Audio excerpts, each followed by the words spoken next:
അസ്സലാമു അലൈക്കും വറഹ്മത്തുള്ളാഹ്. ബിസ്മില്ലാഹി വൽഹംദുലില്ലാഹ് വസ്സലാത്തു വസ്സലാമു അലാ അഷ്റഫിൽ മുർസലീൻ വഅലാ ആലിഹി വസഹ്ബിഹി അജ്മഈൻ അമ്മാ ബഅദ്.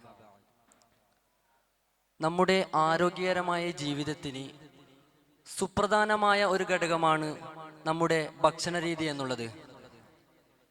ഈ ഭക്ഷണ രീതി തന്നെ നാം എങ്ങനെ ആയിരിക്കണം എന്ന് മുത്ത് റസൂലുള്ളാഹി സ്വല്ലല്ലാഹു അലൈഹി വസല്ലമ തങ്ങൾ മുതൽ തന്നെ നമുക്ക് പഠിപ്പിച്ചു വരുന്നുണ്ട്. മാത്രമല്ല, ഇന്നത്തെ സയൻസും മറ്റും അതിനുള്ള നിർദ്ദേശങ്ങളും അതിനുള്ള പരിഹാരങ്ങളും പ്രശ്നങ്ങളുടെ പരിഹാരങ്ങളൊക്കെ മുന്നോട്ട് വെക്കുന്നുണ്ട്. പ്രധാനമായും നമുക്കിന്ന് നിലവിലെ ഭക്ഷണത്തിന്റെ സംസ്കാരത്തെക്കുറിച്ച് നമുക്ക് ചർച്ച ചെയ്യുകയാണെങ്കിൽ പ്രധാനമായും ഇത് മൂന്നായി തരംതിരിച്ചിട്ടുണ്ട്. നിലവിലെ ഭക്ഷണ സംസ്കാരം മൂന്നായി തരംതിരിച്ചിട്ടുണ്ട്. ആദ്യമായി കാണുന്നത് ഫാസ്റ്റ് ഫുഡിന്റെ അമിതോപയോഗം എന്നുള്ളത്. നമുക്കറിയാം, ഇന്ന് നമ്മുടെ സ്ട്രീറ്റ് ഫുഡ് മറ്റുള്ള എല്ലാ ഫാസ്റ്റ് ഫുഡിനാണ് നാം അധികം ആശ്രയിക്കുന്നത്. നാം അധിക പേരും അമിതമായി കഴിക്കുന്നതും ഈ ഫാസ്റ്റ് ഫുഡാണ്. കഴിയുന്നതും നമ്മൾ എല്ലാ ദിവസവും പുറത്തു പോയി ഫാസ്റ്റ് ഫുഡ് കഴിക്കാൻ നാം പ്രാപ്തരാകുന്നു എന്നുള്ളതാണ്. മാത്രമല്ല, ഈ ഫാസ്റ്റ് ഫുഡ് കൊണ്ടുണ്ടാകുന്ന സൈഡ് എഫക്റ്റ് എത്ര കേട്ടാലും എത്ര അറിഞ്ഞാലും നമ്മൾ വീണ്ടും വീണ്ടും ഈ ഫാസ്റ്റ് ഫുഡിനെ തന്നെ ആശ്രയിക്കുന്നു എന്നുള്ളതാണ് ഖേദകരം. പിന്നീട് നമുക്ക് നോക്കാനുള്ളത് ആവശ്യത്തിൽ കൂടുതൽ കഴിക്കുക എന്നുള്ളതാണ്. ഏതൊരു ഫുഡായാലും നമുക്ക് കഴിക്കാൻ റസൂലുള്ളാഹി സ്വല്ലല്ലാഹു അലൈഹി വസല്ലമ തങ്ങൾ നിർദ്ദേശിച്ചിട്ടുണ്ട്.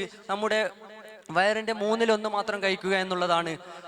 മാത്രമല്ല, നാം ഇന്ന് കഴിക്കുന്നത് ഏതൊരു വ്യക്തിയും ആവശ്യത്തിൽ കൂടുതൽ വയറു നിറയുന്നത്രയും കഴിക്കുക എന്നുള്ളതാണ്, അല്ലെങ്കിൽ ഭക്ഷണം തീരുന്നത്ര കഴിക്കുക എന്നുള്ളതാണ് നമ്മുടെ ഇന്നത്തെ ചിന്ത എന്നുള്ളത്. മാത്രമല്ല, നമുക്ക് മൂന്നാമത്തെ ഘടകം നോക്കുകയാണെങ്കിൽ ക്രമം തെറ്റിയുള്ള ഭക്ഷണ രീതി. ഭക്ഷണം കഴിക്കുമ്പോൾ നാം പ്രത്യേകിച്ച് ശ്രദ്ധിക്കേണ്ടതാണ് വെള്ളം കുടിക്കാതിരിക്കുക എന്നുള്ളത്. അത് മുത്ത് റസൂലുള്ളാഹി സ്വല്ലല്ലാഹു അലൈഹി വസല്ലമ തങ്ങൾ മുതൽ തന്നെ നമുക്ക് പഠിപ്പിച്ചു വരുന്നുണ്ട്. മാത്രമല്ല, ഇന്നത്തെ സയൻസും അതുമായി നമുക്ക് പഠിപ്പിച്ചു വരുന്നുണ്ട്. പ്രത്യേകിച്ച് നാം ഭക്ഷണത്തിന്റെ ക്രമങ്ങൾ തെറ്റിക്കുന്നു എന്നുള്ളതാണ്. നാം ഇപ്പോൾ രാത്രി ഭക്ഷണം കഴിക്കുകയാണെങ്കിൽ വളരെ വൈകി ഭക്ഷണം കഴിച്ച് വളരെ വൈകി ഉറങ്ങിയും പിന്നീട് രാവിലെ എണീക്കുമ്പോൾ 12 മണിയായിട്ടുണ്ടാവും. പിന്നീട് നമ്മൾ ഉച്ചക്കത്തെ ഭക്ഷണമായിരിക്കും, രാവിലത്തെ ഭക്ഷണം ഉച്ചയ്ക്ക് ജമ്മാക്കി കഴിക്കുന്നതാണ് നമ്മുടെ പൊതുവുള്ള രീതി. അത് തീർത്തും നമുക്ക് അനുയോജ്യമായതല്ല. പ്രത്യേകിച്ച് പറയാനുള്ളത് വെച്ചാൽ, നമുക്ക് ഏറ്റവും പ്രധാനമായി നമ്മുടെ മനുഷ്യർക്ക് ഏറ്റവും പ്രധാനമായി ഭക്ഷണ രീതിയിൽ വേണ്ടതാണ് രാവിലെയുള്ള ഫുഡ് എന്നുള്ളത്. രാവിലെയുള്ള ഫുഡാണ് മനുഷ്യന്റെ ശരീരഘടനയ്ക്ക് ഏറ്റവും സുപ്രധാനമായിട്ടുള്ളത്. പിന്നീട് നമുക്ക് ചർച്ച ചെയ്യുകയാണെങ്കിൽ ഭക്ഷണത്തിന്റെ ഗുണനിലവാരത്തെ കുറിച്ച് ചർച്ച ചെയ്യാം. പച്ചക്കറികളിലും പഴങ്ങളിലും ഉപയോഗിക്കുന്ന കീടനാശിനികൾ. നാം ഇന്ന് കഴിക്കുന്ന പച്ചക്കറികൾ മറ്റുള്ള മാംസങ്ങളാണെങ്കിലും പച്ചക്കറികളാണെങ്കിലും തീർത്തും അത് അന്യ സംസ്ഥാനത്ത് നിന്നും കയറ്റുമതി ചെയ്യപ്പെടുന്നതാണ്. നാം അത് കഴിക്കുക മൂലം അവിടെ ഉണ്ടാക്കുന്നതാണെങ്കിൽ പല കീടനാശിനികളും എല്ലാ കെമിക്കൽ ഉപയോഗിച്ചുകൊണ്ടാണ് അത് ഉണ്ടാക്കുന്നത്. അത് കാരണം നാം കഴിക്കുമ്പോൾ അത് കാരണം നമുക്കുണ്ടാകുന്ന സൈഡ് എഫക്റ്റിനെ കുറിച്ച് നാം ചിന്തിക്കുന്നില്ല എന്നുള്ളതാണ് വാസ്തവം. പിന്നീട് നമുക്ക് ശ്രദ്ധിക്കാനുള്ളത് പാക്കറ്റിൽ വരുന്ന പൊടികൾ. പിന്നെ നാം ഈ കറികളിലൊക്കെ ഉപയോഗിക്കാറുള്ള മുളക് പൊടികളും മറ്റുള്ള എല്ലാ കറി ഉപയോഗിക്കാനുള്ള വസ്തുക്കളും നാം ഒക്കെ പാക്കറ്റായിട്ട് യൂസ് ചെയ്യുന്നു. പണ്ട് കാലങ്ങളിലൊക്കെ നാം തന്നെ പൊടിച്ചുണ്ടാക്കുന്ന ഈ ഒരു സംസ്കാരം പൂർണ്ണമായും നിന്നിട്ട് ഇപ്പോൾ പുതിയൊരു പൊടികൾ രീതിയിലുള്ള പാക്കറ്റിലാണ് നാം ഉപയോഗിക്കുന്നത്. അതും നമ്മുടെ ഗുണനിലവാരത്തെ ബാധിക്കും എന്നുള്ളതാണ്. പിന്നീട് പറയാനുള്ളത് പഴകിയ ഭക്ഷണങ്ങളുടെ പുനരുപയോഗം ചെയ്യുന്ന എണ്ണ എന്നുള്ളതാണ്. മാത്രമല്ല, ഈ നമ്മുടെ കടകളിലൊക്കെ പോയി കഴിക്കുമ്പോൾ പ്രധാനമായും നമുക്ക് വരുന്ന പ്രശ്നമാണ് അവർ പല തവണ ഉപയോഗിച്ച എണ്ണയായിരിക്കും ഈ പൊരിക്കാനും മറ്റുള്ള എല്ലാ വസ്തുക്കൾക്കും ഉപയോഗിക്കുന്നത്.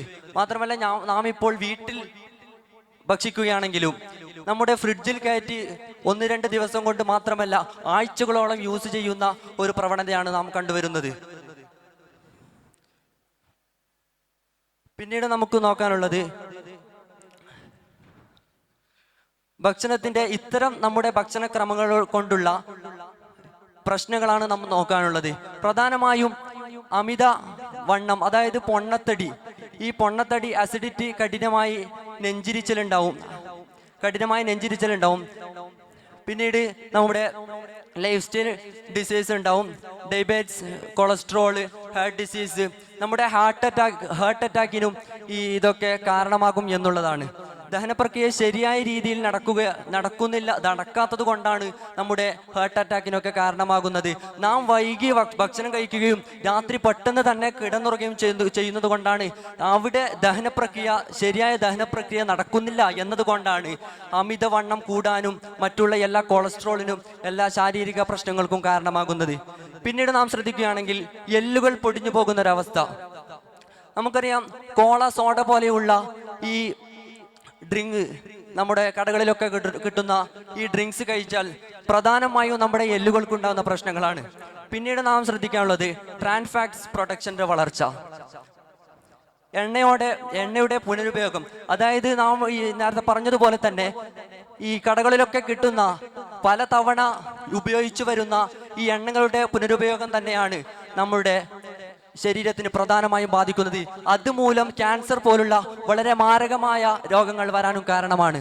മാത്രമല്ല, പിന്നീട് നമ്മുടെ ബ്രെയിൻ ന്യൂറോട്രോപിക് കോൺട്രന്റിന്റെ അളവ് കുറയും എന്നുള്ളതാണ്. നമ്മുടെ ബ്രെയിനിന് അത് പ്രധാനമായും ബാധിക്കും എന്നുള്ളതാണ്. പഞ്ചസാര പോലുള്ള വളരെ മാരകമായ ഉപയോഗങ്ങൾ നാം ഉപയോഗിക്കുന്നത് കൊണ്ട് തീർത്തും പഞ്ചസാരയൊക്കെ നാം വെടിയേണ്ട ഒന്നാണ്. നമ്മുടെ നിത്യോപയോഗ സ്ഥാനത്തിൽ ഒരു സുപ്രധാനമായ ഒരു ഘടകമാണ് ഈ പഞ്ചസാര. ഈ പഞ്ചസാര കൊണ്ട് തന്നെ നമ്മുടെ ശരീരത്തിന്റെ വലിയൊരു മാറ്റങ്ങൾ സൃഷ്ടിക്കുന്നുണ്ട് പഞ്ചസാര എന്നുള്ളത്. പിന്നീട് നമുക്ക് നോക്കാനുള്ളത് ഈ പ്രശ്നങ്ങൾക്കൊക്കെ നാം പരിഹാരം കാണുക എന്നുള്ളതാണ്. നാം പരിഹാരം കാണുമ്പോൾ ആരോഗ്യകരമായ ഭക്ഷണക്രമം ചിട്ടപ്പെടുത്തുക എന്നുള്ളതാണ്. പിന്നീട് നിത്യമായ വ്യായാമം. നാം ഈ അമിതമായി കഴിക്കുക മാത്രമല്ല, നാം ഈ കിടന്നുറങ്ങുന്നത് മൂലം ഒരു ദഹന പ്രക്രിയയും ഇല്ലാതെ നാം കഴിക്കുക, വീണ്ടും ഉറങ്ങുക, വീണ്ടും എണീച്ച് കഴിക്കുക എന്നുള്ളത് മാത്രമാണ്. ഇതിനിടയിൽ ഒരു വ്യായാമം വരുന്നില്ല. പണ്ട് കാലങ്ങളിലൊക്കെ ഈ അമ്മിയിലിട്ട് അരക്കുന്നത് പോലുള്ള ഈ പ്രവണത ഉണ്ടായത് കൊണ്ട് തന്നെ ഭക്ഷണം കഴിക്കുന്നതോടുകൂടി അവർക്ക് വ്യായാമം ഉണ്ടാകുന്നു എന്നുള്ളതാണ്. ഇന്നത്തെ പുതിയ ഓരോ മെഷീനുകൾ കാരണം വെറും ഫുഡ് കഴിക്കുക എന്നുള്ളതാണ്. വ്യായാമം തീർത്തും അതിൽ നിന്നും മോചിപ്പിച്ചിട്ടുണ്ട്. പിന്നീട് നമുക്ക് ശ്രദ്ധിക്കാനുള്ളത് ഈ ജൈവ പച്ചക്കറികളുടെ ഉപയോഗം വർദ്ധിപ്പിക്കുക എന്നുള്ളതാണ്. നാം ഇപ്പോൾ എന്തിനും നാം കെമിക്കൽ മാത്രമാണ് യൂസ് ചെയ്യുന്നത്. നാം ജൈവ പച്ചക്കറികളുടെ ഉപയോഗം കുറച്ചിട്ടുള്ളൂ എന്നുള്ളതാണ്. ആവശ്യത്തിന് കഴിക്കുക. എന്തിനും അത് തന്നെയാണ് നാം നേരത്തെ പറഞ്ഞിട്ടുള്ളത്. മുത്ത് റസൂലുള്ളാഹി സ്വല്ലല്ലാഹി അലൈഹി വസല്ലം തങ്ങൾ ആദ്യം തന്നെ പറഞ്ഞിരുന്നു, നമ്മുടെ വയറിൽ 1/3 ഭാഗം മാത്രം കഴിക്കുക, അത് ആവശ്യത്തിന് മാത്രമായിരിക്കുക. നാം ഇപ്പോൾ കഴിക്കുന്നത് വയറ് നിറച്ചു മാത്രമല്ല, ആവശ്യത്തിനല്ല, നമ്മുടെ വിശപ്പടക്കാനുള്ളതല്ല, നമ്മുടെ വയറ് നിറയുക എന്നുള്ളതാണ് നമ്മുടെ ഇപ്പോഴത്തെ ലക്ഷ്യം എന്നുള്ളത്. അതിന്റെ പ്രധാന പരിഹാരം നാം കാണുകയാണെങ്കിൽ ആവശ്യത്തിന് മാത്രം കഴിക്കുക എന്നുള്ളതാണ്.